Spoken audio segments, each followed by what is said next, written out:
Welcome to the podcast ABCs of Parenting Adult Children. Please join us as we discuss parenting adult children and the unique struggles that it comes along with. Hello and welcome to ABCs of Parenting Adult Children. My name is James Moffitt, and I will be your host. Today we have Lisa Johnson joining us on this episode. Lisa, how are you?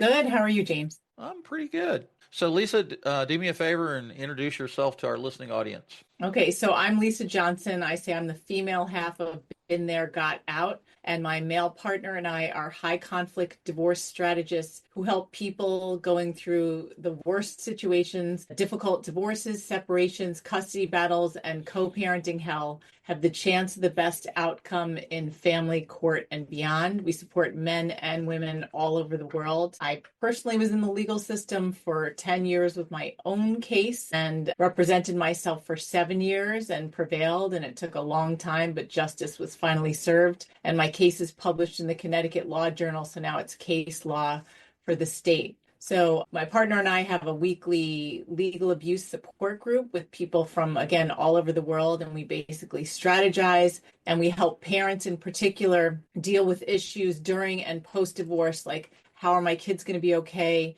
especially if I have a difficult co-parent, and how do I co-parent with a very difficult ex. We always say we have all this wisdom and knowledge and experience that we never wanted, but we love what we do. And again, we only deal with the very extreme cases. I got you. Well, there's a lot to unpack there. I would think that there's probably a huge need for your expertise in this area. And I know that we have a lot of parents that listen. Well, I would like to say we have a lot of parents that listen to this podcast. Maybe I should say we have some parents that listen to this podcast. And of those people that are listening, I would imagine there's a certain subsection of people that have been through a divorce already and they're sharing custody of their children, or maybe they're going through a divorce, and that process is probably creating some stressors, not only in the parent's life, but in the life of the children. And so, my goal and vision, mission statement for this podcast, as well as our parenting support group, is I want parents to have hope. I want parents to get the tools that they need to navigate their way through, God forbid, divorce. In parenting, being a single parent, there's all different types of families out there, right? And so that's why you're here, because I know that there are people that need to hear what you have to say. Good. Well, I'm happy to be here. And we're all about hope and realizing that there's a lot of things that you do have control over, even when it feels like everything is helpless. Right. So do you feel comfortable telling us a little bit about your experience? Sure. Do you want me to talk about the divorce or what in particular?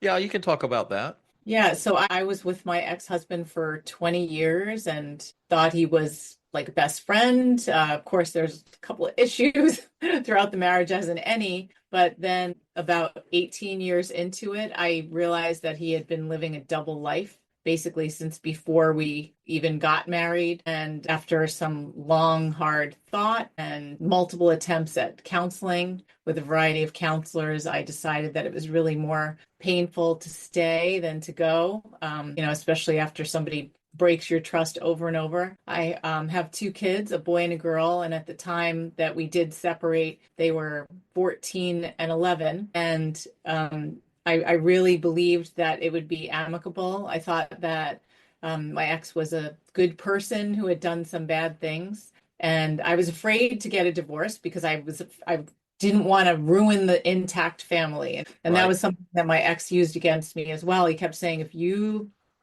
end this relationship, you're going to ruin it for our children. They will be damaged because of, it's your fault, rather than taking any accountability for his behavior that led me to want to leave the relationship.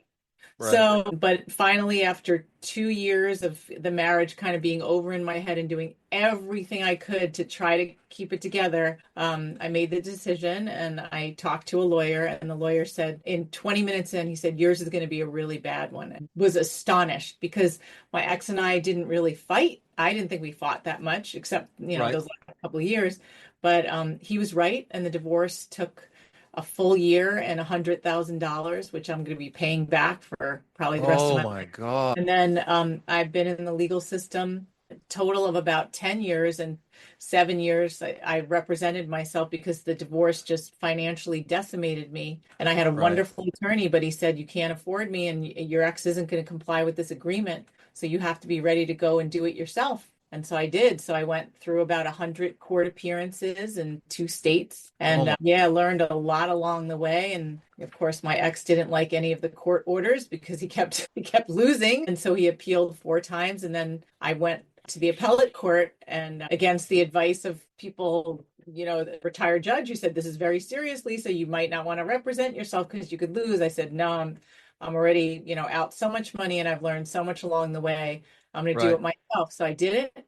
And not only did I win, but the case was so notable that it's published in the Connecticut Law Journal. So it's case law for the state, which is a huge honor for an attorney. And it's unheard of for a self-represented litigant like me, because I'm not an attorney. That was like a tremendous victory. Wow. Yeah. And then I moved on to doing some advocacy. I gave live testimony for something called Jennifer's Law, which passed and made my state of Connecticut the third in America to expand our legal definition of domestic violence to include something called coercive control, which is all that invisible abuse that people didn't used to take as seriously: emotional, verbal, Wow. Yeah. psychological, stalking, legal abuse, revenge porn. All of that is now looked at in a much broader lens than just imminent threat of physical harm or physical abuse. And so now there's 7 states. Massachusetts was just the seventh to pass coercive control laws. So that was very exciting as well.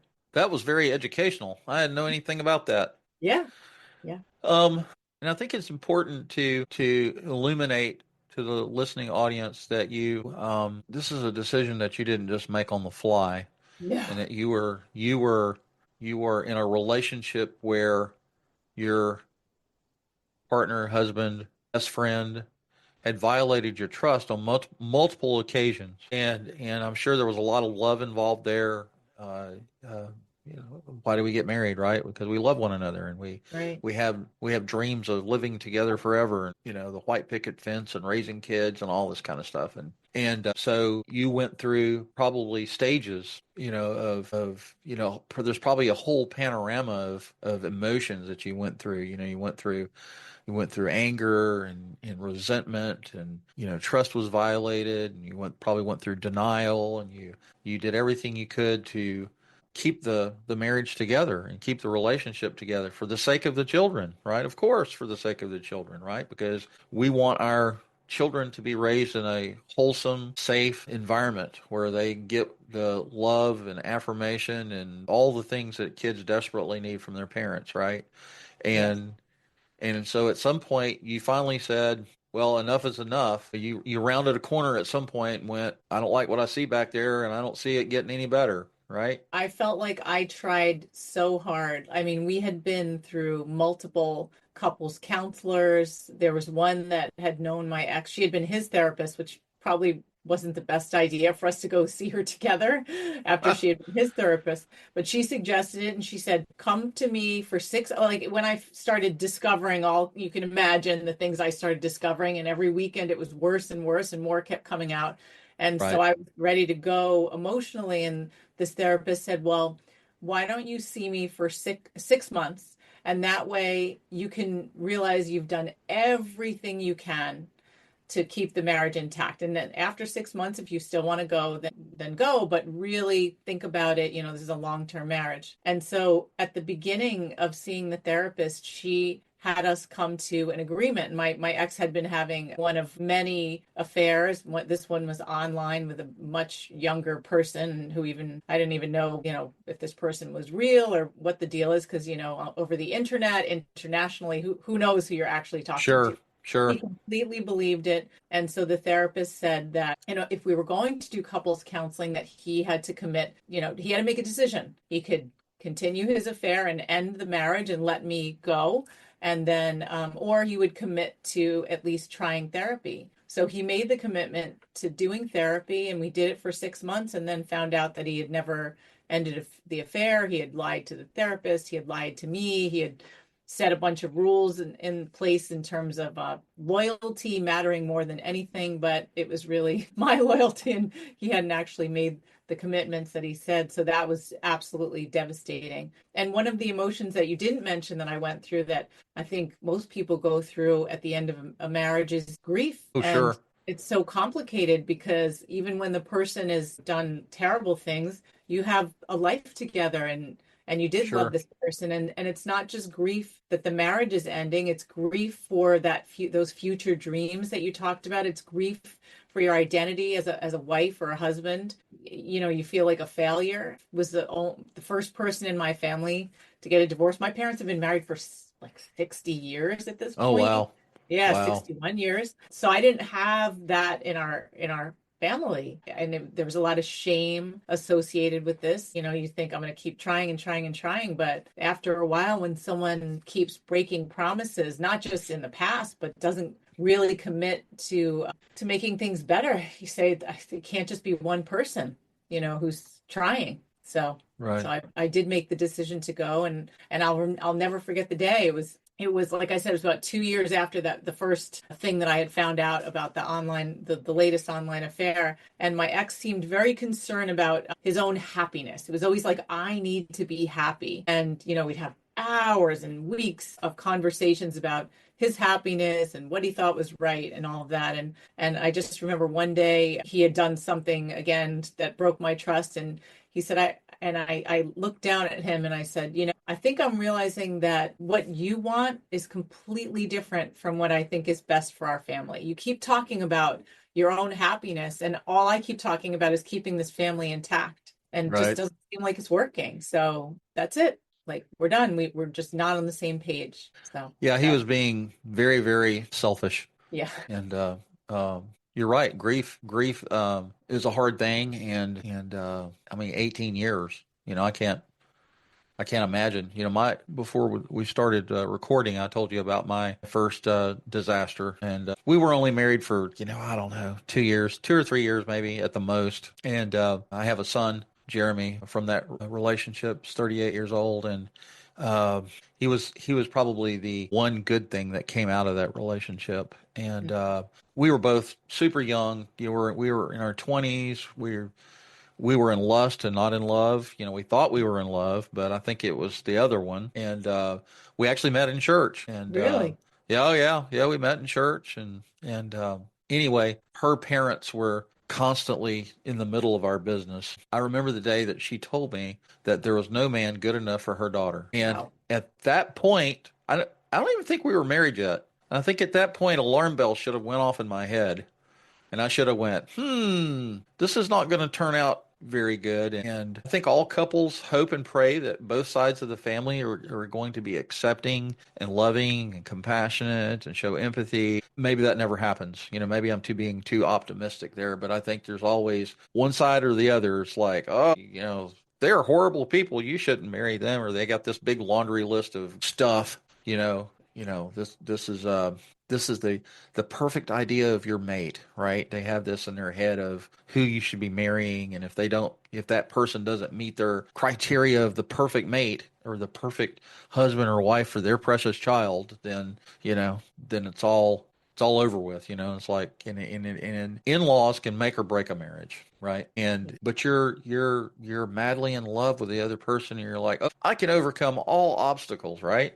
And that's young love talking there. And we get married and we think, and we'll even see things in our spouse that we're fixing to marry, our best friend or our lover or whatever you want to call them, and we think, oh yeah, well they've got a slight drinking problem, or they like to smoke pot a little bit, or they'll have money issues or financial issues, or they'll have some kind of, none of us are perfect, right? And we all have negatives in our, all of us have problems. And because we're human, and we think, I'm going to marry them. And once we get married, because we love each other so much, I can fix them. Right. And we find out very quickly that you're not fixing anybody. Who you marry is for better or for worse. Right. And you have to take the good with the bad. And but in your case, trust was violated way too many times. You probably, I would say, did the thing that you were supposed to do. not only for the sanctity of your mental health and emotional well-being, but that for that of your children. Right. It's interesting what you were saying about in-laws. Mine was a little bit different. So my ex's mother had died before I had ever met him. So it was just his Oh, father. okay. He had an interesting relationship. But my own parents, my mother had very high standards. And I think before getting together with my husband, I was very young when I got together with him. I was 23. But Hmm. before that, I had been, I had been in college and I dated a lot of men children. So I was off with the artsy types, the musicians. And so then I had lived in Europe for a year. I was teaching English in post-communist Hungary during the Oh, wow. during the Bosnian War. And Oh, so, man. yeah, my degree is in education. And so when I came back, part of me thought, well, I got to stop like dating these men children, even though I'm like in my early 20s. Like I gotta get with like a guy that like has a career and can take care of himself and responsible. So when I met my ex-husband, he was 7 years older. He was an IT guy. He owned real estate. He loved to read. So on paper, I was like, this guy, like this, and he's good. He's perfect for me. He's like a grown up. And my Right, mom right. coincidentally worked for his mother who wasn't alive anymore. She had started a real estate company in our town and my mom had worked there. So my mom found out that I was dating this guy, this man. She was like really impressed. And I wonder if part of my choice to marry him, because I actually wasn't madly in love with him and I wasn't even attracted to him, but I thought, well, this is like the right thing to do. This is a mature relationship. Like this is the kind of person that I could see a future with where I wouldn't be the parent in the relationship. And it was a Right. mistake because I didn't really pay attention to a number of red flags. And in my head, I just thought, well, he's older and he's responsible. And You're especially looking for You're looking yeah, for stability, right, maturity, right. somebody that had a stable background that could provide for you and the kids. The kids probably weren't even involved in at that No, no, point. not yet. But you were looking, you're like you said, you weren't looking for a man child, somebody that you were going to have to raise. And another thing is that women mature so much faster than men. I don't know Mhm. why, but your frontal cortex develops probably Right. 10 times the speed of light compared to ours, right? And I it's think it's just like it's 2 to 4 years. 2 to 4 okay. years ahead, you guys. Yeah. And so women are always, even when you're 23, you're way more mature than a 24-year-old young man, right? And so yeah, that's what you were looking for. You were looking for stability and maturity and somebody that was stable and that you didn't have to, you that didn't have a bunch of mommy issues you were going to have to deal with and all of that stuff. Yep. Yeah. But it was a mistake. But it wasn't a mistake because like you said, you get your children out of it. Like I adore my children. I can't imagine my life without my children. How are your children today? They're good. So my son is almost 25 and my daughter's 21. And my daughter's in college. My son works, full time. He's like project manager, some kind of like technology thing. I never can, yeah, it's very different from my career. So it's like Right. technology or some kind of healthcare thing, with computers. But yeah, but they're happy and they're doing well. My daughter's graduating. She spent some time. So I have the travel bug. My children also inherited that, and so my daughter was in Australia last Oh, year. wow. Yeah, and Wow. she traveled through Asia. So and Izzy, my son, had also traveled through Europe for a while. So yeah, I'm really glad that they were able to do that. Well, it sounds like they've transitioned in a positive way, and I know that I'm sure that as you were going through the heat of the battle, I'm sure that they were. How do you think they were affected? So when I decided to finally leave the relationship, that was my biggest fear. Like, how are my kids going to be okay? Their lives are going to be ruined. And I got them both. We ended up with some great therapists. But those first 2 years was really scary because my ex didn't stay in the picture. He kind of just left all of us. He moved in with his dad. I remember very clearly how when he moved out, he had a keychain and on it was a little tag to go to the YMCA and a library card. And he had used to drive my son. They'd go work out sometimes and they'd go to the library together. And he took it off and flung it on the table and said to my son, "I guess I don't need these anymore." And it was like, and he said to my daughter, "I'm moving out. I have to be happy." And he just left. And so Oh that man. really started setting the stage for abandonment issues, and that was a big Right. part of the kids' therapy. And then he basically exited their lives. And so, a lot of people in my community, our clients, they wish their ex would go away. I didn't want that. I wanted my kids to have their Right. father in their life, but he just was busy doing his own things and didn't even consider our children when we started off the divorce and mediation. And one of the things you do is come up with what's called a parenting plan, like basically a visitation schedule or custody Right. access schedule. Right. He was like, you keep them, I want to have like 50-50 on paper and all of that. And then he didn't visit at all. I remember like reaching out and being like, when are you going to take them? Like like I needed a break. And Sure. he just wasn't really interested. The kids were angry for a while, tried Oh yeah. therapy. Yeah, I but bet. really just didn't, he wasn't interested. And one of the saddest things was when he came to pick up, I had to kind of beg him to come take his stuff out of the house. When he moved in with his dad, he didn't have a bedroom for the kids. There was no thought of like where the kids would stay with him, just nothing. But when he came to pick up his stuff, I had left a pile of pictures, like photographs of the kids for him to take, and he left them there and he took, this is going to sound so crazy, he took 2 trays of canned tomato sauce and he left the pictures behind. What? Yep. Yep. And then during mediation, I remember because we were trying to come to an agreement with, not just the parenting plan, but we were trying with finances. I brought him pictures of the kids. And when my kids did see him at some point a few months later, they were looking in the trunk and they found the pictures of themselves crumpled up in the back of his car trunk. Wow. That's Yeah. sad. Right. So this, keep in mind my situation is extreme, like the Sure. clients that I serve. This is not a normal divorce. That, I think I was dealing with someone who had some mental health issues, and I don't think that Right. normal people ever behave this way. And that's why I think my experience for a while felt so isolating because people were like, why would somebody do that? Like, how could someone behave like that? And that's the reality for certain people, especially people in my community. It defies logic. Everybody imagines that parents love their children. Some people are not capable. Some people don't Right. have empathy. And it's important to realize that because people in these situations, like me, feel even more alone when you try to talk to someone about it and they just are judgmental and being like, oh, it must be you. Right. So you talked about red flags. Can you talk a little bit about the red flags and how they came up? And because I'm sure there are moms or dads out there that might have a fleeting glimpse of a red flag, but they're so in Okay. love or they're in a position of, oh my God, I want to save this marriage and I'm trying to do everything I can to hold it together for the kids. Can you talk a little bit about that?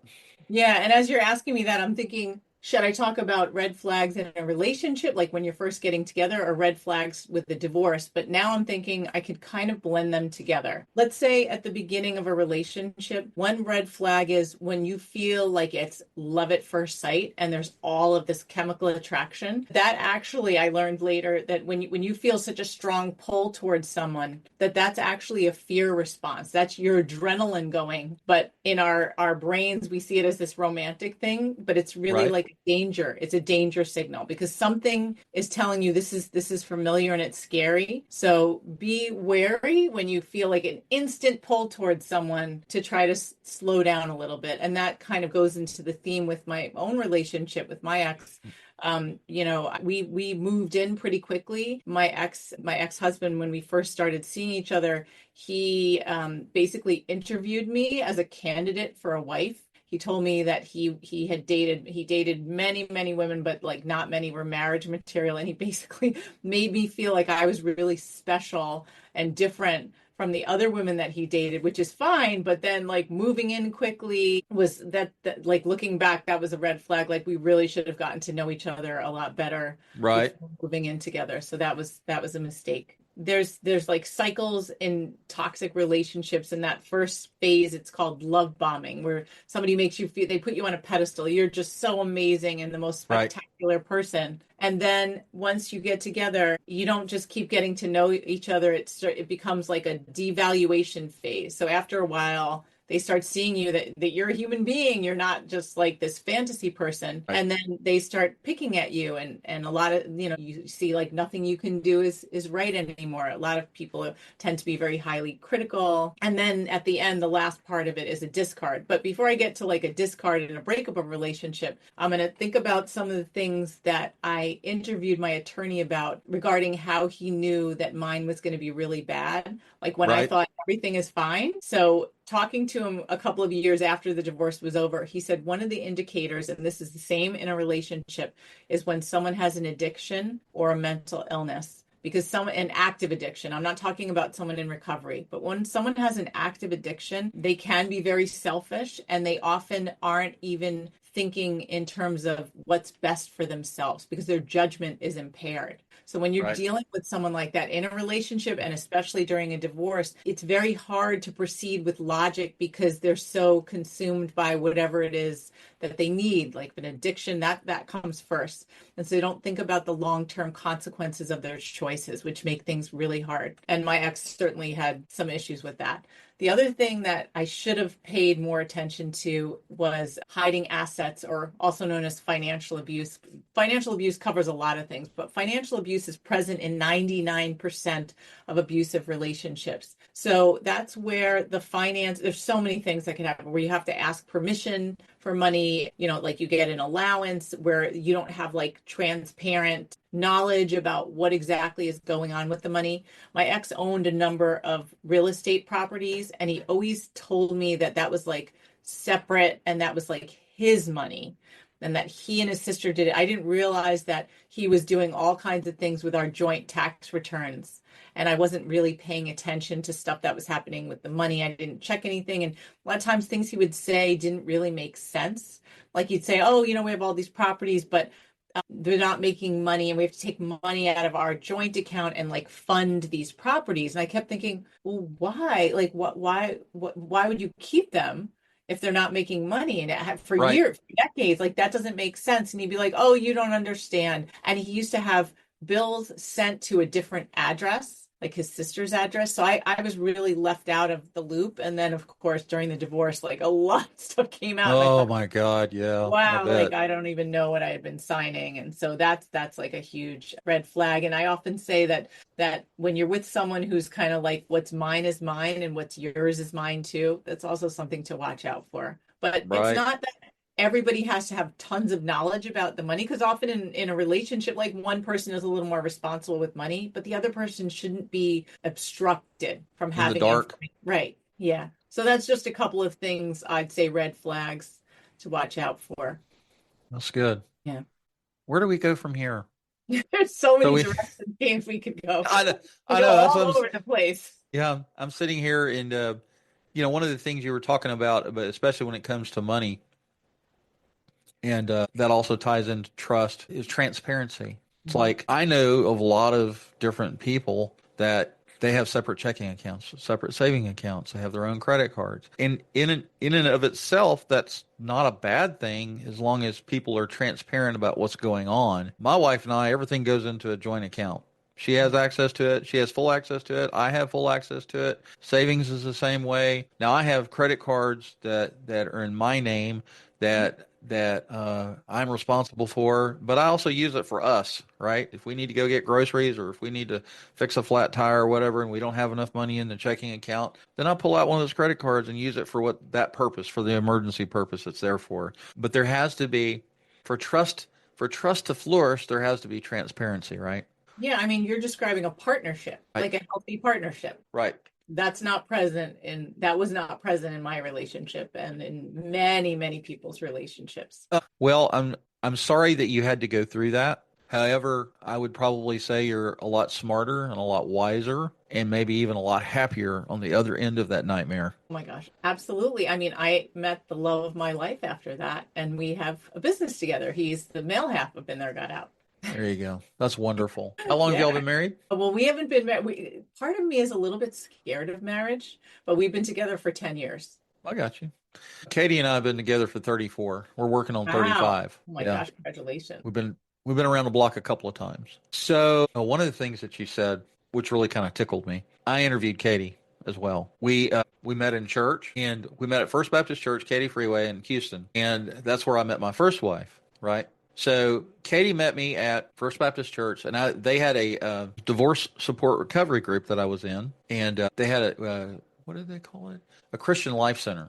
First Baptist Church is huge. They have like 6,000 members, whatever. And the First Baptist Church is the largest, and Second Baptist Church was the second largest in Houston. Southern Baptist Convention was the denomination. It was always funny because everybody that was looking to get married would go over to Second Baptist because that's where all the matchmaking happened, right? Wow. But anyway, I told Katie at that time, because I was still in divorce support recovery. My emotions were very raw. I was so in love with my ex-wife, and she hurt me more than any human on this planet has hurt me ever, right? I mean, even to today, 45 Really? years later, I still remember that. And I've gotten over a lot of that, obviously, but so my son Jeremy, that I told you about, who was 38, he was like, I don't know, 4 or 5 years old. And so they had a Christian Life Center, and they had a mash party. They had events for singles, right?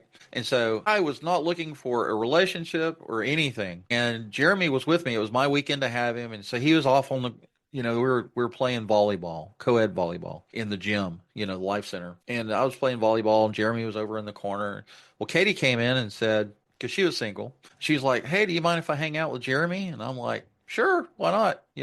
Let me, play volleyball and not have to pay too much attention to him." And to this day, she reminds me that she thought I was a jerk, and I probably was a jerk. I told her back then. I said we became fast friends, and I remember one Sunday she was so in love, and I was really fond of her at that point, but all I was looking for was friendship. I didn't want another marriage. I was still getting over this nuclear holocaust that had just ran through my heart, right? And dealing with all the garbage that I had to deal with. My parents tried to keep me from seeing my son. And so I had to get an attorney and to fight for my parental rights. That's a whole new story. Anyway, one Sunday we were sitting in some chairs behind the auditorium, and she told me she loved me and blah, blah, blah. And I just told her, I said, look, I just want to be friends. Oh, I made her cry. My God. Yes. Oh, you friend zoned her. Yeah, I friend zoned her. But that's where I was at. I had no desire to get into a deep marital relationship with another woman ever, right? At least you were honest. Yes. And well, little did I know, she managed to steal my heart, and she hasn't given it back to me in 35 years. And when did that happen from the friend zone moment? I don't know. I still don't know. Well, what's funny is Baptists love to eat. You go to church, 60 minutes, you're out the door, everybody scatters and goes to eat, right? And so I didn't realize this, but her and all her female friends were plotting on me. And it's like we would wind up at the same restaurant, and there would be a seat next to her. They always left a seat open next to her for me to sit in. I was so clueless. I had no idea. I'm like in the friend zone. We're having fun. We're friends. And the next thing you know, we're married, right? I was going to say, what was the time frame between that? Probably 6 months or so.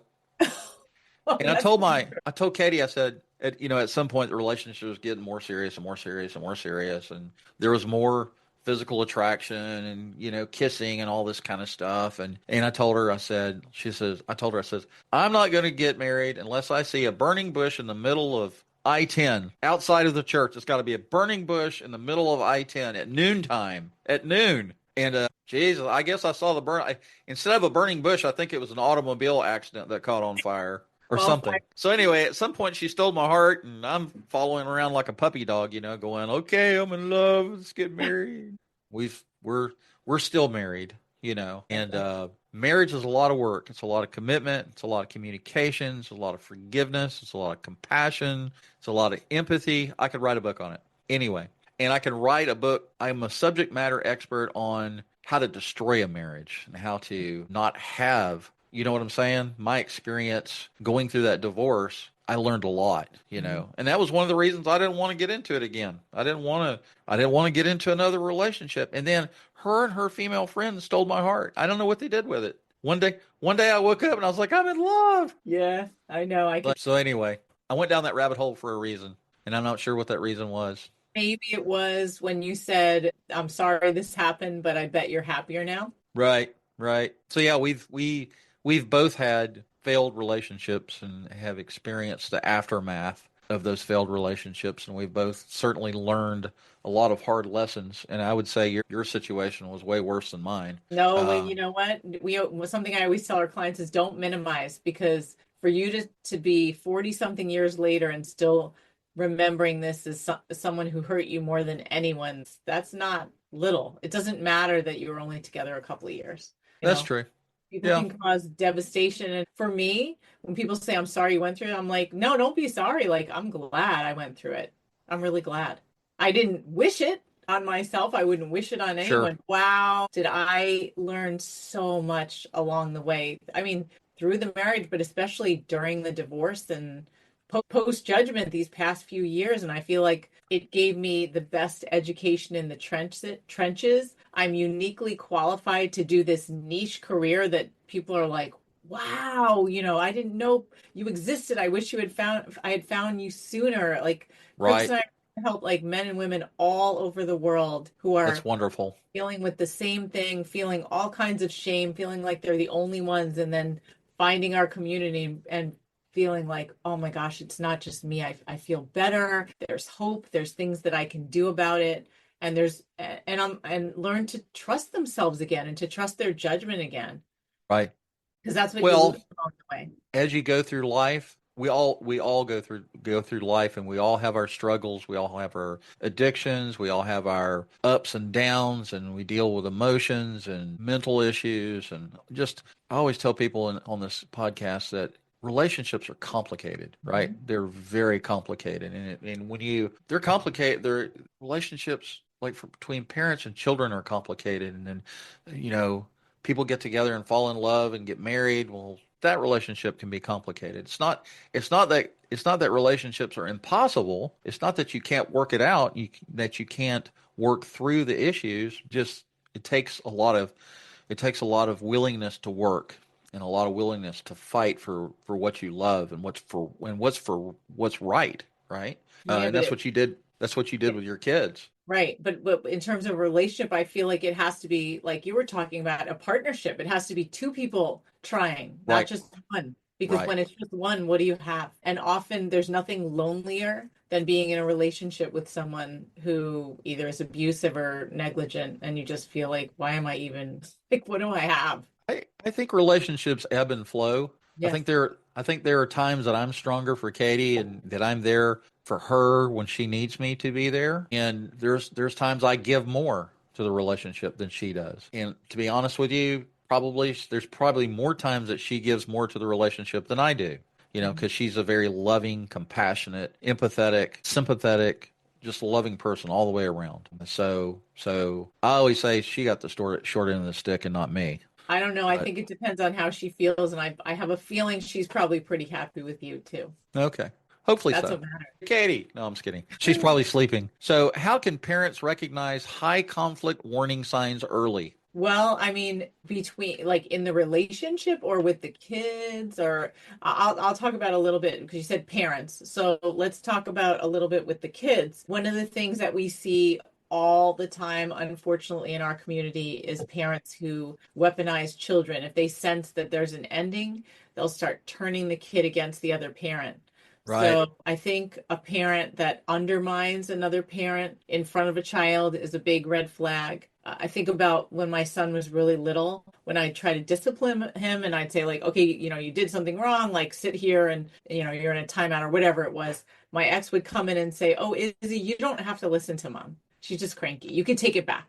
So you don't have to listen, and I'll let you do something else and you can make it up by doing some other thing. And I just felt, I used to be a high school English teacher. I felt like really undermined. And I think it made my son think that, well, it made him develop less empathy because he thought, oh, well, if I do something wrong, it doesn't really matter. I could just take it back. And it's been hard for him sometimes because that kind of parenting led him to be a little bit more, a little less sensitive than, say, my daughter in particular, because it was like teaching a child that other people's feelings don't matter as much as yours. And to me, that was a big red flag. I really didn't like that. My son's gotten a lot better, being raised like that for quite a while from a father, from the male role model, I think did affect him. So to Is me, that that was a big, part? Is that part of parent alienation? Yeah. So with alienating a parent from a child, it's like you kind of turn the child against the other parent. And often the messages that you send to the child about that other parent is that they're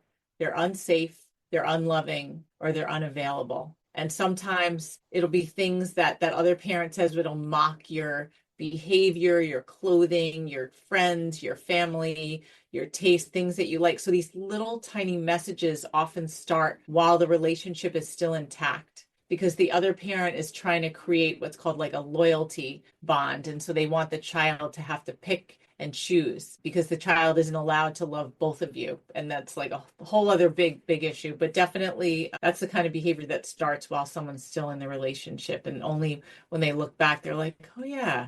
I mean, I think back when my ex would say, "Oh, mom's just cranky." I'm like, "I'm not cranky. Like, I'm trying to teach him something, Right. like to win favor with him." Yeah. I'm just going through some of these questions. What are effective strategies for co-parenting with a difficult ex-partner?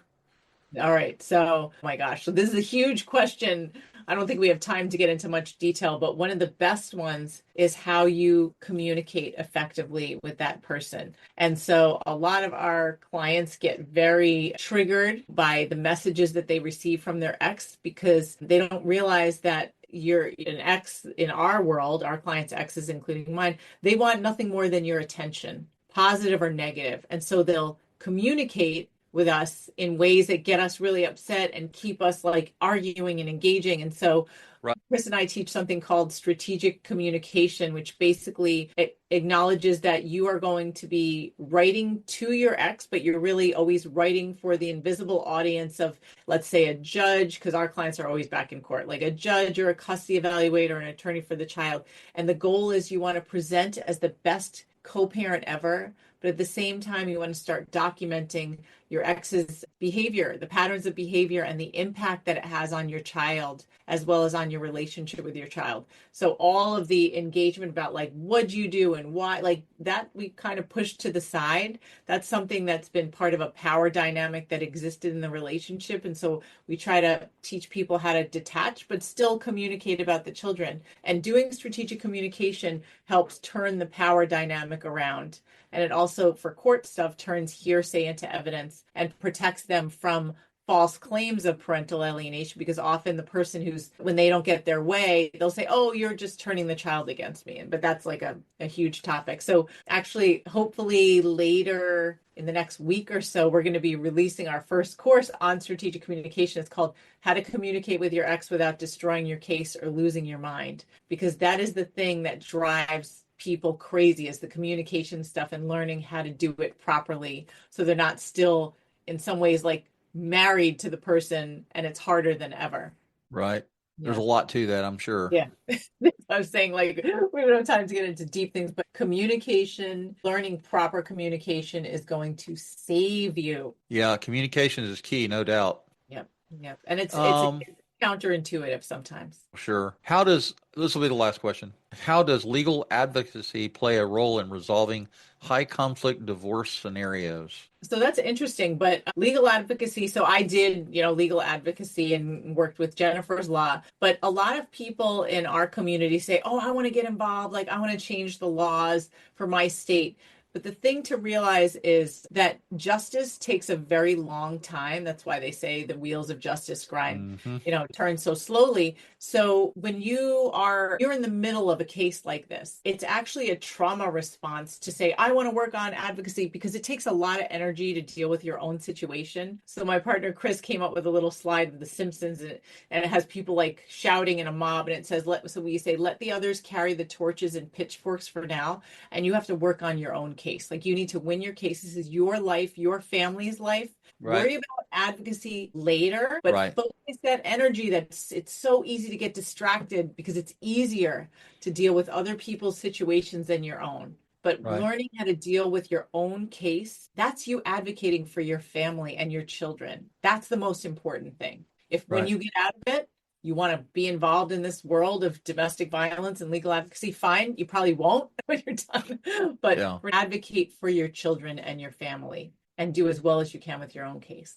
Do you have any PDFs or information that could be sent to our parents? Sure. I mean, I hope they're not in the situation that I've described a little bit with me, but we do have something called our legal abuse prevention tips list, Yeah. and I can send you the PDF. But what also might be helpful is, so our first book came out in 2023. I'm going to hold it up. It's Oh, called yeah. In and Got Out: Toxic Relationships, High Conflict Divorce, and How to Stay Sane Under Insane Circumstances.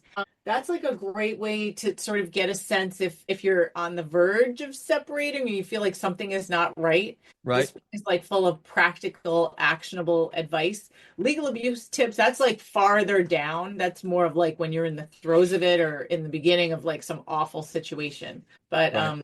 but this book basically describes like the difference between high conflict divorce and separation versus normal. So when you and we get into like red flags like we talked about, also how to choose the right attorney for a case like this, what questions to ask. We have a chapter on who's who at the zoo, like all the people that get involved in cases like that. So that also might be helpful, but I can definitely send the PDF with the legal abuse prevention tips. Cool. Well, hopefully, parenting of adult children, hopefully, I would hope that none of those parents are involved in something like that, right? But if they are, this would be a good resource, right? Good. Your organization would be a great resource for them as well.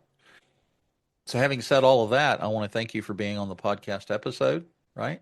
Oh, And to you're lis- welcome. It's been my pleasure. Yeah, and to the listening audience, I'd say thank you for the privilege of your time. You can watch this video on Spotify. On Spotify, you can go to the About page for ABCs of Parenting Adult Children. You can see our website that I created. And on the website, you'll see contact information. You can send me an email. You can send me a voicemail, and I'll respond to that. And you see the upcoming show schedule. This particular episode, I think is coming out June 6th or something like that.